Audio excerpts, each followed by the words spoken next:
ದಾವಣಗೆರೆ ಡಿಸ್ಟ್ರಿಕ್ಟಿನ ಮತದಾರರಿಗೆ ಧನ್ಯವಾದ ಹೇಳೋಕ್ಕೆ, ಆಮೇಲೆ ನಮ್ಮ ರಾಜ್ಯ ಆಮೇಲೆ ದೇಶ ಮಟ್ಟದಲ್ಲಿ ಎಲ್ಲ ಕಾಂಗ್ರೆಸ್ ಲೀಡರ್ಸು, ಎಲ್ಲರೂ ಕಾರ್ಯಕರ್ತರು ಯಾರೆಲ್ಲ ಬಂದರು ಎಲ್ಲರಿಗೂ ಧನ್ಯವಾದಗಳು. ಆಮೇಲೆ ಮುಖ್ಯವಾಗಿ ನಮ್ಮ ಕಾರ್ಯಕರ್ತರು ಏನಿದ್ದಾರೆ ಅವರು ಇದು ನಮ್ಮ ಸ್ವಂತ ಗೆಲೆ ಅಷ್ಟೇ ಅಲ್ಲ, ನಮ್ಮ ಕಾರ್ಯಕರ್ತರ ಗೆಲೆ. ಅವರೇ ಸಿಕ್ಕಾಬಟ್ಟೆ ಕೆಲಸ ಮಾಡ್ಯಾರೆ. ಸೊ ಅವರಿಗೂ ಧನ್ಯವಾದಗಳು ಹೇಳೋಕ್ಕೆ ಇಷ್ಟಪಡ್ತೀನಿ. ಕೊನೆಗೆ ಒಂದೇ ಮಾತು ಹೇಳೋಕ್ಕೆ ಇಷ್ಟಪಡ್ತೀನಿ, ಅದು ಎಲೆಕ್ಷನ್ಗಳ್ನಲ್ಲಿ ಕೌಂಟಿಂಗ್ ಸಮಯನಲ್ಲಿನೂ ಪಕ್ಷ ಇರ್ತೈತೆ ರೀ. ಎಲ್ಲರಿಗೂ ಅವ್ರ ಪಕ್ಷ ಗೆಲ್ಲಬೇಕು ಅಂತ ಮನಸ್ಸಿನಲ್ಲಿ ಇರ್ತೈತೆ.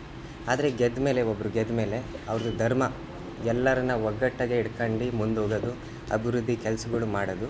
ಸೊ ಅದಕ್ಕೆ ನಮ್ಮ ದಾವಣಗೆರೆ ಜನಗಳು, ನಮ್ಮ ದುಗ್ಗಮ್ಮ ದೇವಿ, ನಮ್ಮ ಶಾಮೂರು ಶಿವಶಂಕರಪ್ಪರ ಆಶೀರ್ವಾದದಿಂದ ನಾವು ಗೆದ್ದೀವಿ ಈಗ. ಆಮೇಲೆ ಈ ಕೆಲಸಗಳು ಮುಂದುವರಿಯೋದು ನಮ್ಮದು ಜವಾಬ್ದಾರಿ. ಸೊ ಅದಕ್ಕೆ ನಮ್ಮ ವಿರುದ್ಧ ನಿಂತ್ಕೊಂಡಿರೋರು ಎಲ್ಲರಿಗೂ ನಾನು ಇದು ಹೇಳೋಕ್ಕೆ ಇಷ್ಟಪಡ್ತೀನಿ. ಅದು ಏನಾರ ಬೇಡಿಕೆಗಳಿರಲಿ, ನೀವು ನಮ್ಮ ಹತ್ರ ಬರ್ರಿ. ನಮ್ಮ ಮನೆ ಬಾಗಿಲು, ನಮ್ಮ ಆಫೀಸ್ ಬಾಗಿಲು, ನಮ್ಮ ಮನಸ್ಸಿನ ಬಾಗಿಲು ಯಾವಾಗಲೂ ತೆಗ್ದಿರ್ತವೆ.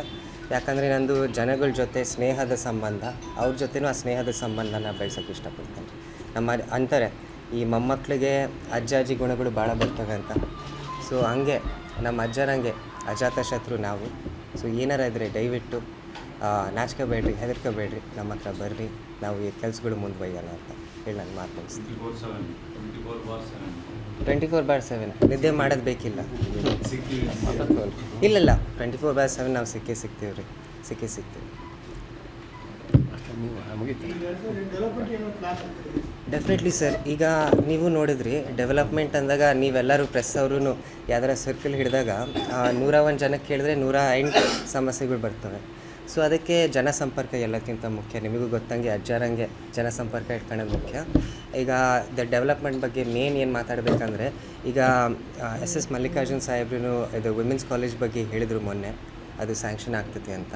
ಸೊ ಆಮೇಲೆ ಆಸ್ಪತ್ರೆದು ಮುಂದುವರಿತೀವಿ ರೀ ಸರ್. 1 ತಿಂಗಳಿನಲ್ಲೇ ಚೂರು ಪ್ರೋಗ್ರೆಸ್ ಏನೈತೆ ಅಂತ ನಿಮಗೆ ತಿಳಿಸ್ತೀವಿ. ಆಮೇಲೆ ಅದು ನಾವು ಚೂರು ಮನಮೋಹನ್ ಸಿಂಗ್ ಚೂರು ಕಮ್ಮಿ ವಯಸ್ಸು. ಹ್ಞೂ ರೀ. ಸೊ ಅದಕ್ಕೆ ಇವೆಲ್ಲ ಕಾರ್ಯಗಳು ಏನೆಲ್ಲ ಇದ್ದಾವೆ ನಿಮ್ಮನ್ನು ಇಂಟಿಮೇಟ್ ಮಾಡ್ತೀವಿ. ಆಮೇಲೆ ಕೆಲಸಗಳು ಮುಂದುವರಿತೀವಿ ಸರ್. ಪ್ರಯಾರಿಟಿ ಅದೇ ಸರ್. ಯಾಕಂದರೆ ನೀವು ನೋಡಿದ್ರಿ ಜನದ ಬೇಡಿಕೆಗಳು, ಅದು ಕಾಮನ್ ಬೇಡಿಕೆಗಳು ಅವೆ. ಅದು ಬಿಟ್ಟರೆ ಹೌಸಿಂಗಿಂದು ನಾನು ಚೂರು ಒತ್ತು ಕೊಡೋಕ್ಕೆ ಇಷ್ಟಪಡ್ತೀನಿ.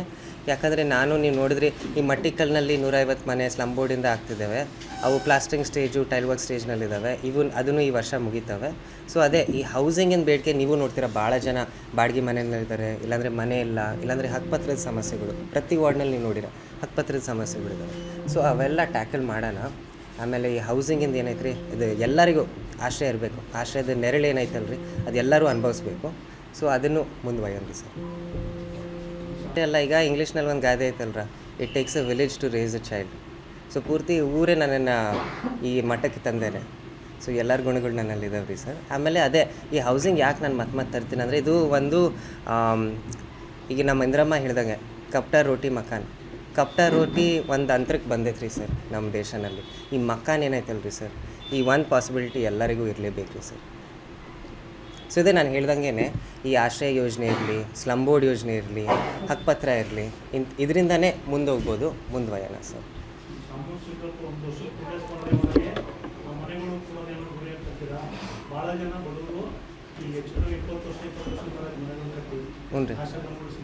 ಹ್ಞೂ ರೀ ಸರ್. ಇಲ್ಲರಿ ಸರ್, ನಾನು ಫಸ್ಟು ಇದು ಪೂರ್ತಿ ಮಾಹಿತಿ ತಗೋಬೇಕ್ರಿ ಸರ್. ಸೊ ಹಕ್ಕುಪತ್ರ ಮುಖಾಂತರ ಎಷ್ಟು ಮನೆಗಳು ಸೃಷ್ಟಿ ಮಾಡ್ಬೋದು, ಸ್ಲಮ್ ಬೋರ್ಡಿಂದ ಎಷ್ಟು ಮನೆಗಳು ಸೃಷ್ಟಿ ಮಾಡ್ಬೋದು, ಆಶ್ರಯ ಯೋಜನೆಯಿಂದ ಎಷ್ಟು ಸಾಹಿತ್ಯ ಸಿಗ್ತದೆ ನನಗೆ. ಸೊ ಇವೆಲ್ಲ ಬಜೆಟ್ ನೋಡಬೇಕು, ಲ್ಯಾಂಡ್ ಅಲಾಟ್ಮೆಂಟ್ ಆಯ್ತಾ ಇಲ್ಲ ಸರ್ಕಾರದ್ದು, ಅವೆಲ್ಲ ಸ್ಟಡಿ ಮಾಡಿ ಮಾಡೋಣ. ಹ್ಞೂ ರೀ ಮಾಡೋಣ ರೀ ಸರ್, ಮಾಡೋಣ. ಅದು ಮಾಡೋಕ್ಕಾರ ನಿಮ್ಮನ್ನು ಫಸ್ಟ್ ಇಲ್ಲೇ ಪ್ರೆಸ್ ಮೀಟ್ ಕರೀರಿ ಸರ್.